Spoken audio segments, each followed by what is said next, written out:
Hello, this is Microphone Media. Please like, subscribe, and share. Thank you.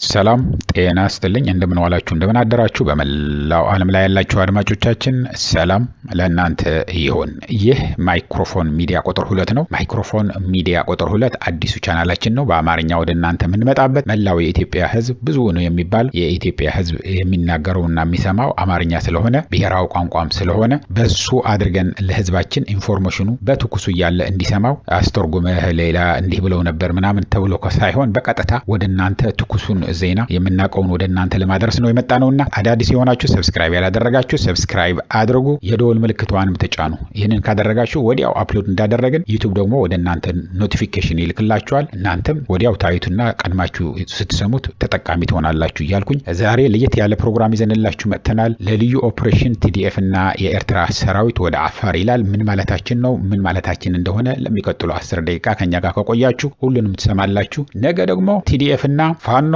ወደ አማራ ክልል ልንችላለን። ለዛ ያድርሰንና ነገ የነገ ሰው ነገ ካለን ነገ ምን እንደሚመጣ ጌታ ብቻ ነው የሚያውቀው። ወደዛ እናልፋለን። ለአሁን ግን እስከ መጨረሻ ከኛ ጋር ቆዩ እያልኩኝ ምን ማለታችን እንደሆነ በዝርዝር እንነግራችኋለን። ትንሽ ሰምታችሁ አትውጡ። ወደ ዝርዝሩ ልግባ፣ ከኔ ጋር ቆዩ እያልኩኝ ወደዛ እንለፍ። አሁን የምንነግራችሁ ሌላ ሀገር የሚደረጋል እንል ነው። አሁን ለምሳሌ ለእስራኤል ሊያጠቃ ከመጣ ኢራንም ይሁን ሊቢያም ይሁን ጆርዳንም ይሁን ግብጽም ይሁን አፍሪካ ሀገርም ያለ ከሆነ ገና ሳያጠቋት አጥንታ ሂዳ ራስዋን ትከላከላለች።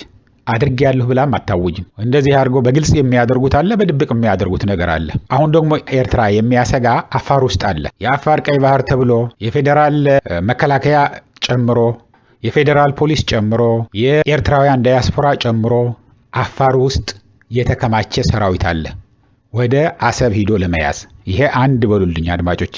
ሌላ ደግሞ ለትግራይ ደግሞ ጠንቅ የሆነ ቁጥራቸው ምንም እንኳን አነስተኛ ቢሆንም ችግር እየፈጠሩ ያሉት መንገድ እስከ መዝጋት ድረስ ሰውን አታሎ ወስዶ እዛ አያልፈልግም እመለሳለሁ ካለ ደግሞ እስከ መግደል የደረሱ መቀሌ ድረስ መጥተው ችግር የሚፈጥሩ አንድ አክቲቪስት ለመግደል ቦምብ እስከ መጣል ድረስ የደረሱ ሽፍቶች አሉ። ስለዚህ ምንድነው ምን ላይ ያለ ነው አድማጮቻችን? ይሄ ልዩ ኦፕሬሽን መካሄድ አለበት ነው። የኤርትራ ሰራዊት ወይ የኤርትራ መንግስት የሚያሰጋው ጊዜ የማይሰጠው አፋር ውስጥ አለ። ስለዚህ በአሰብ በኩል አድርጎ አፋር ገብቶ እዛ ያሉትን ከቻለ ማርኮ ወስዶ ማስተማር ኤርትራውያን አፋሮቹን ሌሎችንም ኤርትራውያንን በዜግነት የሆኑትን በትግራይ በኩል ደግሞ በደቡብ ትግራይ ገብቶ ሐራ መሬት እያሉ እዛ ተሰብስበው የሆነና ያልሆነ የሚዘባርቁ ያሉት ብዙ ችግርም ለመፍጠር እየተዘጋጁ ያሉት እስከ መግደል ድረስ መሪዎችን እስከ መግደል ድረስ እንደርሳለን የሚሉት ብዙ ነገር አለ። አሁን ዝርዝሩ እዛ ላይ መግባት አልፈልግም። ብዙ ችግር እየፈጠሩ ያሉትን ገብቶ እነሱን ልክ እንደ ኤርትራውያን ማድረግ አለባቸው። እንዳልኳችሁ ገብቶ ከቻለ አንድ ሰው እንኳን የትግራይ ተወላጅ በትግራይ መገደል ስለሌለበት ብለን ስለምናምን አንድ ሰው እንኳን ባይገደል ወይም አንድ ጥይትም ሳትተኮስ እጃችሁ ስጡ ብሎ አምጥቶ ማስተማርና ወደ የድሮ ኑሯቸውን እንዲመለሱ ማድረግ። ካልተቻለ ደግሞ ሊገድሉ ከተነሱ ደግሞ ያው እዛው ኦፕሬሽኑ በ15 ደቂቃ ሊያልቅ የሚችል ነገር ነው። ይህንን የፌዴራል መንግስትና የትግራይ መንግስት ወይ ደግሞ ህወሓት ፕሪቶሪያ ሄደው ሲስማሙ የተስማሟቸው ዋናው አንድ መሰረታዊ የሆነ ነገር አንዱ የአንዱን ተቃዋሚ ማበረታታት፣ ማሰልጠን፣ ማስታጠቅ አይችልም ነው። የትግራይ መንግስት ለፌዴራል መንግስት የሚቃወሙትን ማሰልጠን፣ ማስታጠቅ፣ ማገዝ አይችልም ተብሎ ተፈርሟል። the same thing ለፌዴራል መንግስትም። አሁን ግን አፋር ላይ ያሉት በፌዴራል መንግስት ዩኒፎርም ተሰጥቷቸው በፌዴራል መንግስት ቀለብ እየተሰጣቸው በፌዴራል መንግስት ደሞዝ እየተከፈላቸው ነው እዛ ተቀምጠው ያሉት ነው የሚሉን ያሉት። አንድ ጊዜ እዛ ማሰልጠኛ ውስጥ ከገቡ ደግሞ መውጣት አይችሉም። እያለቀሱ ብዙ ፎቶግራፍ ልከው ባካችሁ ድረሱልን፣ ልንወጣ አልቻልንም፣ ይኸው 3 በአንድ ጊዜ ገደሉ፣ ሮጠው አምልጠው ወደ ሀገራችን እንመለሳለን ሲሉ እዚህ በሙቀትና በረሃብ በጥማት ልናልቅ ነው። በተለይ ደግሞ ውሃ የለም። ስለዚህ የምናደርገው ጨንቆናል። አታለው ነው የወሰዱን። ቤት እንሰጣቸዋለን፣ የምትሰሩበት መሬት እንሰጣቸዋለን፣ ቤቱ የምትሰሩበት ገንዘብ ይሰጣቸዋል፣ ድርጅት እናቋቁምላቸዋለን። ስለዚህ እናንተ ወጣችሁ ልትዋጉ ሳይሆን ልክ እናንተ እዛ ትሆናላችሁ። በእናንተ ሰበብ አድርጎ የኢትዮጵያ መከላከያ ሰራዊት ወይ ፌዴራል ፖሊስም ጭምር ተዋግቶ እናንተ ስልጣን ብቻ መያዝ ነው። የእናንተ ስራ እዛ ሄዳችሁ ቁጭ ብላችሁ አለን ማለትና መታየት ነው። በቪዲዮ መቀረጽ ነው። እየተቀለባችሁ እየበላችሁ አገር ቤት ያሉት ትግራይ ውስጥ ያሉ ዘመዶቻችሁ ደግሞ እየተከፈላቸው ነው የምትኖሩት ብሎ አታለው ነው የወሰዷቸው። እዛ ሲሄዱ ግን የተባለ በሙሉ ቀንና ጨለማ ነው የሆነው። አምነውበት እዛ የሄዱ 1 5 6 የሉም እያልኩኝ አይደለም። በተለይ ደግሞ ከፍተኛ አዛዥ የነበሩ የትግራይ ሰራዊት አዛዥ የነበሩ አንድ ሁለት አሉ። በቁጥር አንድ ሁለት ነው ወይ አንድ ወይ ሁለት ነው ያሉ። አዲስ አበባ ያሉ ሽማግሌዎች ፎቆች ያሏቸውን ለፎቆቹ ሲሉ እንዘምታለን እንዋጋለን የሚሉ እያየን ነው። አብይ አህመድ ጦርነት አሁን እንደማይከፍት ትግራይ ላይ አስረግጬ ልነግራችሁ እችላለሁ አድማጮቼ። አብይ አህመድ እንኳን አሁንና ምንም አጋዥ የሌለው ከዚህ በፊት እንኳን መላው የኢትዮጵያ ልዩ ኃይሎች መላው የኢትዮጵያ ህዝብ ደግፎት፣ የኤርትራ ሰራዊት ደግፎት፣ የሶማሊያ ሰራዊት ደግፎት፣ የዩናይትድ አረብ ኤሚሬትስ ድሮኖች ይዞ፣ የቻይና ድሮን ይዞ፣ የቱርክ ድሮን ይዞ እንኳን አላሸነፈም። ሊያሸንፍ ስላልቻለ ነው ፕሪቶሪያ ሄዶ እየተስማማው። ስለዚህ አሁን ምንድነው የሚያደርግ ያለው? ትግራይን አስርቦ አሳምሞ ለያይቶ እርስ በርሱ አባልቶ ከዛ በኋላስ አይ ፌደራል መንግስት ይምጣልን ይላሉ የሚል ነው እንጂ አሁን እንደዚህ ያሰለጠንኩ ነው ምን እያደረኩ ነው ምን የትም ሂዶ የኢትዮጵያ መከላከያ ሰራዊት የትም ክልል ሂዶ ሊያሸንፍ አይችልም። ይሄው ለ15 ቀን ተብሎ ነበር የአማራ ክልል የተጀመረው። 15 ቀን ቀርቶ 2 ዓመት ሊሞላው ነው። ትግራይም እንደዚህ ነው። ዱቄት ሆኑ፣ ተባረሩ፣ ተበተኑ ተብሎ የነበረውን ምን እንዳደረገው አይታችኋል። የኦሮሞ ነጻነት አርሚም እንደዚሁ ነው። በሁሉም ክልልም ይብዛሚነስም ችግር አለ። ከሁሉ በላይ የኢትዮጵያ ህዝብ አክብሎ ተፍቶታል።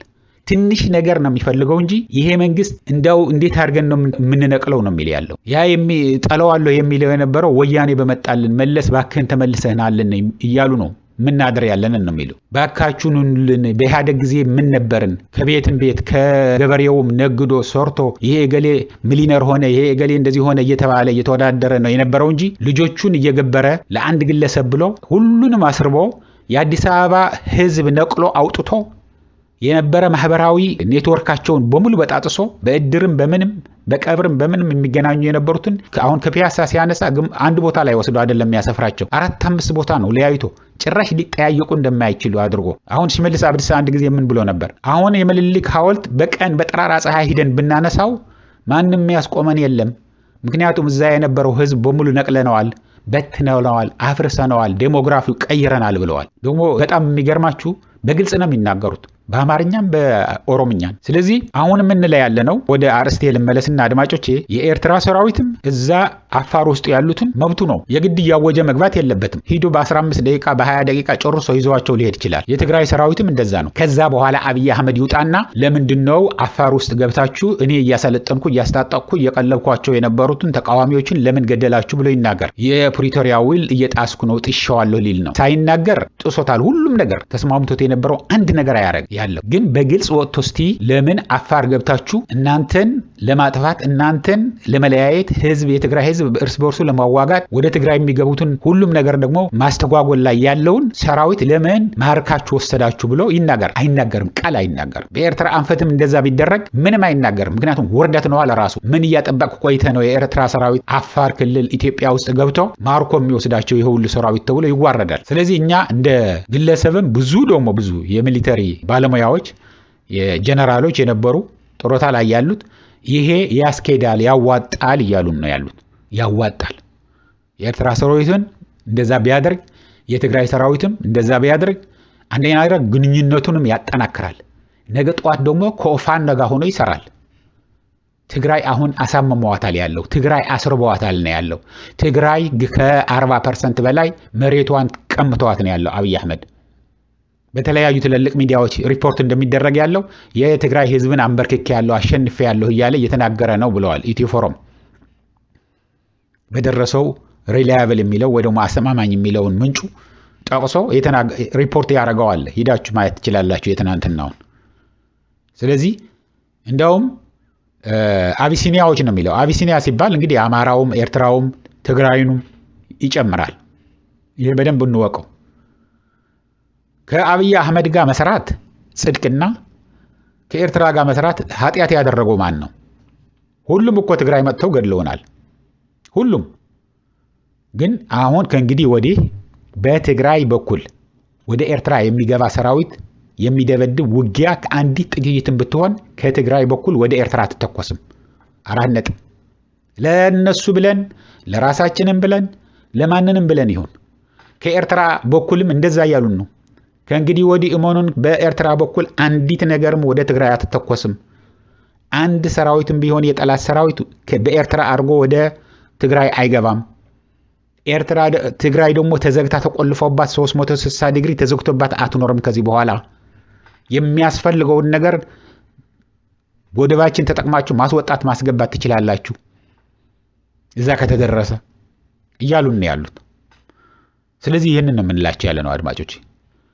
እስካሁን ድረስ ቆይታችሁ ከሆነ ልዩ ኦፕሬሽን ቲዲኤፍ እና የኤርትራ ሰራዊት ወደ አፋር ሚሊዮ ያለው ምን ማለታችን እንደሆነ ይገባቸዋል። በወልዲያ በኩልም እንደዚሁ ዘግተው የሚያስቸግሩ አሉ። ፋኖ አግዙን ካለን ይልን እናግዘዋለን። መተጋገዝ ነው በቃ። ከዚህ የባሰ ምንም ሊመጣ አይችልም። ከዚህ የባሰ ለአማራ ህዝብም ለኦሮሞ ህዝብም ለትግራይ ህዝብም ለጎረቤት ሀገሮችም ከአብይ አህመድ የባሰ ምንም ሊመጣ አይችልም። እንግዲህ በቅኑ ልቦና በቀና ልቦና አስቡትና አድማጮቼ በኢህአዴግ ጊዜ ምን ነበራችሁ? ምን ላይ ደርሳችሁ ነበር? አሁን ግን ምን ላይ ነው አድርሷችሁ ያለው አብይ አህመድ? መልሱ ለእናንተ ነው። አሁን መልሱ ልትጽፉ ትችላላችሁ ኮሜንት ላይ። ካልፈለጋችሁ ደግሞ ታቆታላችሁ። እያዘንን ነው ምናድር ያለ ነው። የአዲስ አበባ ህዝብ ተርቧል ያለው ለሳምንት ዳቦ እናከፋፍላለን ብለው የከፈቷቸው አውቶቡሶች ቀጥቅጠው ጀምረውት የነበር እንኳን በሙሉ አፍርሰው ቆራርጠው ቆራሌውን ሸጠው እኛ በረሃብ ልንሞት ነው። ምንም ነገር አልቻልንም። አንድ ዳቦ አንዲት ቀጭን ስስ የሆነች ወረቀት የምታከል እንጀራ $20 ብር ከዛ በላይም እየተሸጠ ነው የሚሉን ያሉት። እንደ ሱቁ ሱፐር ማርኬት ከሆነ ከዛ በላይም ይሸጣል።